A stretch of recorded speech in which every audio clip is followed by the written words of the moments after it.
Où est l'argent ? C'est le micro-podcast de yesasso.org, la plateforme qui aide les associations et entreprises de l'ESS à dénicher des sources de financement. Pas de blabla. Chaque lundi, en 5 minutes chrono, des dirigeants de fondations, des responsables de la vie associative, des experts de la collecte de fonds vous distillent leurs 3 meilleurs conseils pour répondre à un appel à projet, candidater à une subvention ou développer vos ressources. Épisode 10 avec Sarah. Bonjour, vous êtes bien sur le répondeur de yesasso.org. Pour laisser vos 3 conseils, c'est après le bip sonore. Bonjour, je suis Sarah Monnier, responsable de l'équipe Grand Compte chez Hello Asso. Hello Asso, c'est la plateforme des associations 100% gratuite. Donc, c'est une solution de paiement sans frais puisque 100% des sommes sont versées directement aux organismes collecteurs. Et c'est aussi une plateforme de mise en avant des activités associatives pour que le grand public y ait plus facilement accès. Aujourd'hui, j'ai 3 conseils à donner sur la levée de fonds et sur comment financer son association. Mon tout premier conseil, ce serait de d'abord bien connaître son réseau et son public. Pour pouvoir mieux le connaître, il y a plusieurs techniques. Tout simplement d'enrichir ces formulaires d'adhésion, ces formulaires de billetterie par exemple, pour avoir un petit peu plus d'informations sur les participants, les cotisants. Ça permet de mieux les comprendre. On peut aussi les comprendre mieux en les faisant assister à des événements, en repérant quelles sont leurs appétences, leurs préférences, et tout simplement en regardant sur vos réseaux sociaux à quel type de posts ils vont mieux réagir, s'ils ont plus de commentaires sur un certain type de story, et de voir un petit peu sur quel contenu il y a beaucoup d'appétence.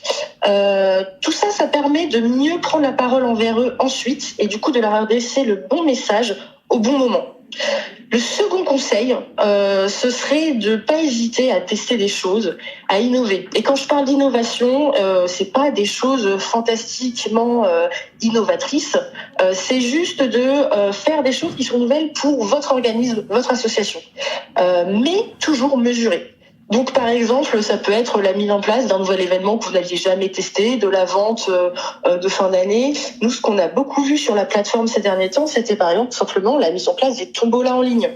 Donc, la tombola, tout le monde connaît, c'est très simple, c'est une opération très populaire. Et finalement, c'est très facile à mettre en place, sauf que finalement, tout le monde l'a pas encore expérimenté. Ça permet en plus de collecter de la donnée et de faire une levée de fonds assez facile, assez pratique. Et surtout, voilà, gardez en tête, il faut mesurer la mise en place, les coûts de mise en place, bien sûr, les coûts en termes d'animation, mais aussi les coûts, je dirais, en termes de temps. Et le temps, c'est de l'argent. Donc, le temps que vous allez investir sur ces petites opérations, après, le but, c'est de mesurer, en fait, quel est le résultat, combien j'ai levé par rapport à cet investissement.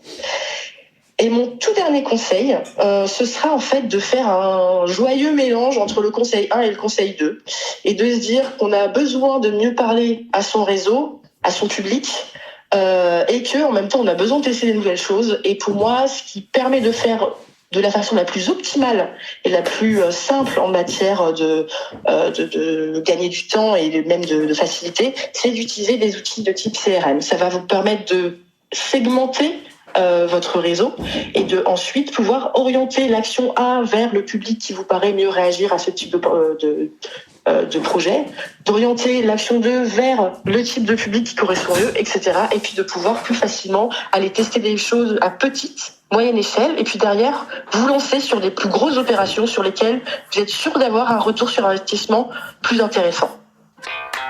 Nous espérons que vous avez trouvé ces conseils utiles. Pour retrouver chaque semaine un nouvel épisode de Où est l'argent, abonnez-vous à notre podcast et si vous l'appréciez, partagez-le avec vos amis. yesasso.org, la plateforme qui aide les associations et entreprises de l'ESS à dénicher des sources de financement.